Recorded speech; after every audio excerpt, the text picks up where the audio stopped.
भाई।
किया, लेकिन भगवान एक पुत्र तक नहीं दिया।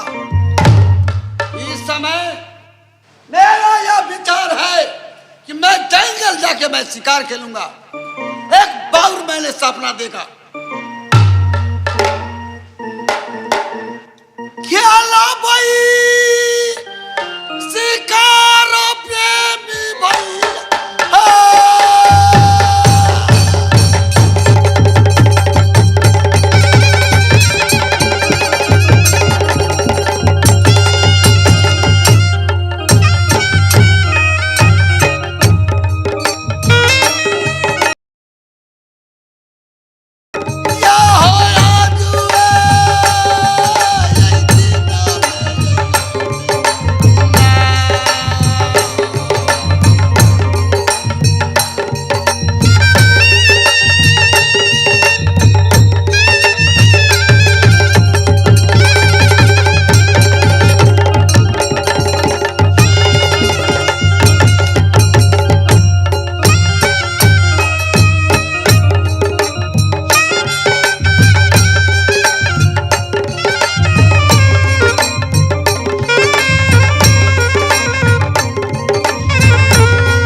दादा और सत्यनारायण जी का पार्टी से मैं कै सीट निकालने जा रहा हूं।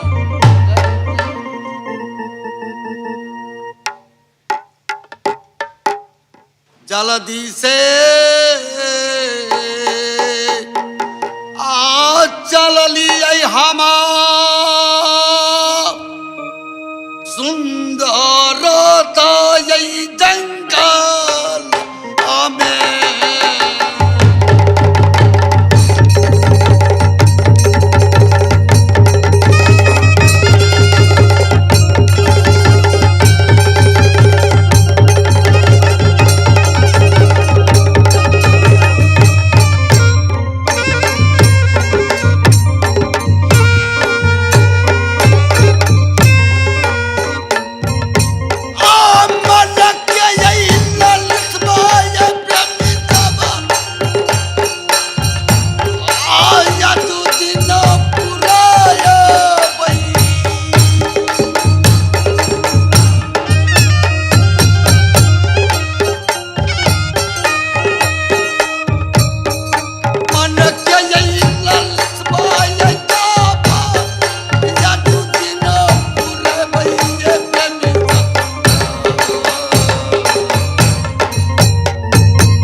रास्ता के चलल पैर थाकले नींद सताब रही ब्याही ताई के लिए वृक्ष ला कुछ देर के लिए आराम करो। स्वामीनाथ सत्य यही चंदन वृक्ष ला आराम करो। हाँ कन्या सुबह है था कोई दोसर नगर में जाए स्वामीनाथ। हाँ सत्य ताई के लिए चलो ये वृक्ष के नीचे आराम करब सत्य। ठीक है स्वामीनाथ चलो आराम करो। यही कार्य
बाल सिंह की आवाज सुनी थी तो करेजा थार थार कह प्रोली परमात्मा कुना की प्राण बसता। इस समय में स्वामी के साथ एक और वन जंगल में रात बिचे विश्राम लिया। सुबह था कोई दोसर नगर में जाए परमात्मा भीख मांग के स्वामी की ख्वाब तासे स्वामी की प्राण बसता।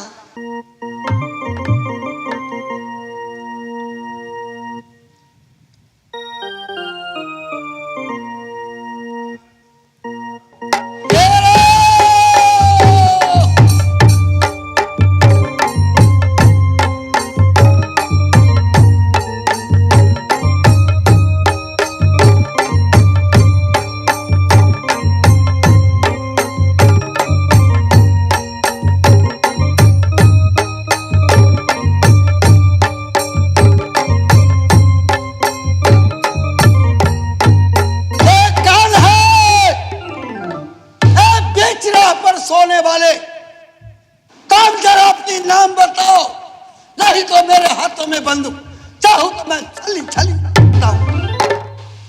वो नहीं हो, कोई भी हो, चाहे मनुष्य हो चाहे जानवर हो, मैं उसे गोली मार सकता हूं। नहीं मारूंगा नहीं, पहले मैं देखता हूं यह कौन है बीच राह पर सोने वाली।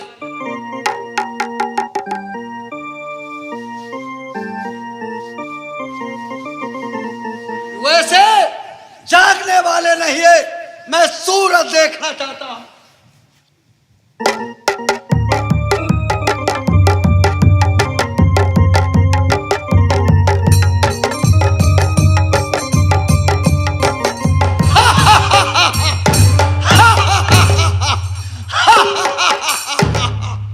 ऐसी सूरत की लड़की जंगल में सो रही है, राह पर सो रहा है, मैं इसे छोड़ूंगा नहीं।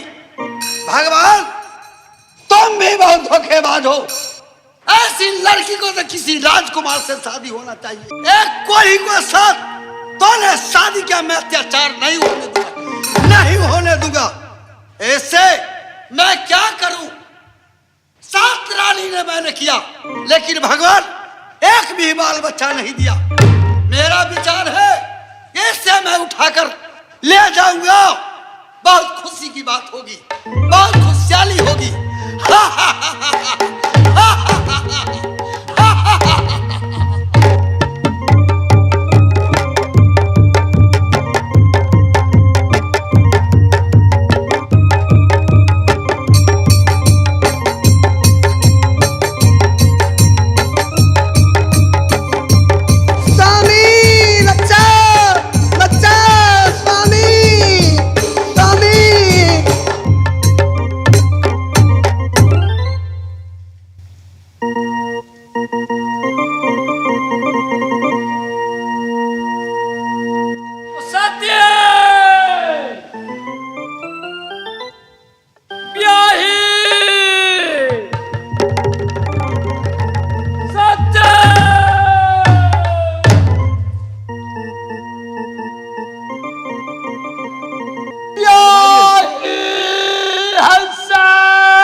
चाय वाली गली तक ना पी हो।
सती के श्यामल चाल एक और ही के साथ में शादी नहीं करा और एक और ही के साथ में शादी का कह दी और वो जंगल से छोड़ कर चल गया।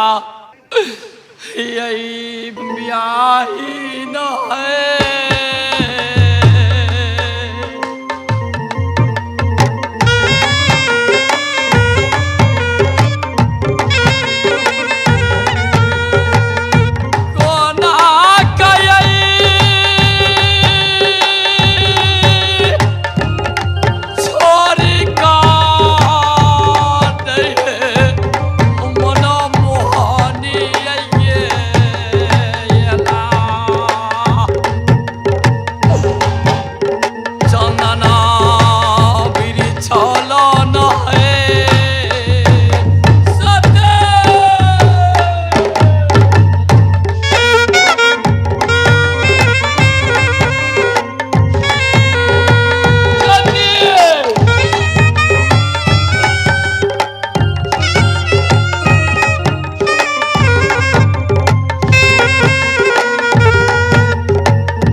राजकुमार हम तक क्रोध में तोरा श्राप दे दिलियो किया तो हमरा स्वामी जी के छुप के मार दिला। और इस समय राजा दरबान सिंह तोरा पत्नी के हेर के लगलो कि जा ऐठाम सा हम तो हर श्राप वापस ला रहल छो। जेहने 12 बरस के श्राप देने छलियो उ श्राप वापस ला रहल छो। जेहने कंचन घाट छलो तोरा तेहने अमर भजवा। और ऐठाम से दानापुर में जा तो अपना पत्नी के लाज सिंदूर बचावा।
में छलखेन कि वह माता नागिन ओ शराप वापस ला लेलखेन और कहलखिन बेटा यहाँ से राजा दरबान सिंह तोरा पत्नी के हर के लगेल ओ शादी कर के लेल तैयार ये जाकर दानापुर में ओ सती के सुहाग बचा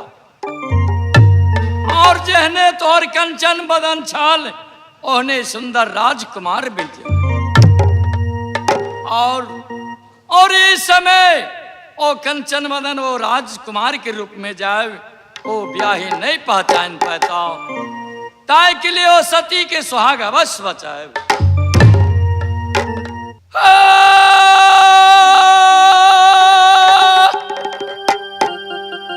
अब कुछ दी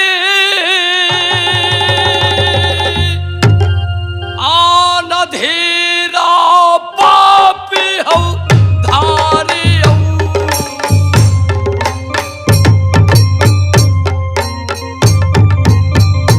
दानापुर ऐसा हरिया में हो तो है उमरिया बैठैया बदाना पुर शहर में या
हमारे इस चैनल मैथिली गंगा को लाल बटन दबाकर सब्सक्राइब करें व घंटी के निशान का बटन दबाएं ताकि सभी नए वीडियो आप तक तुरंत पहुंचे बिल्कुल मुफ्त।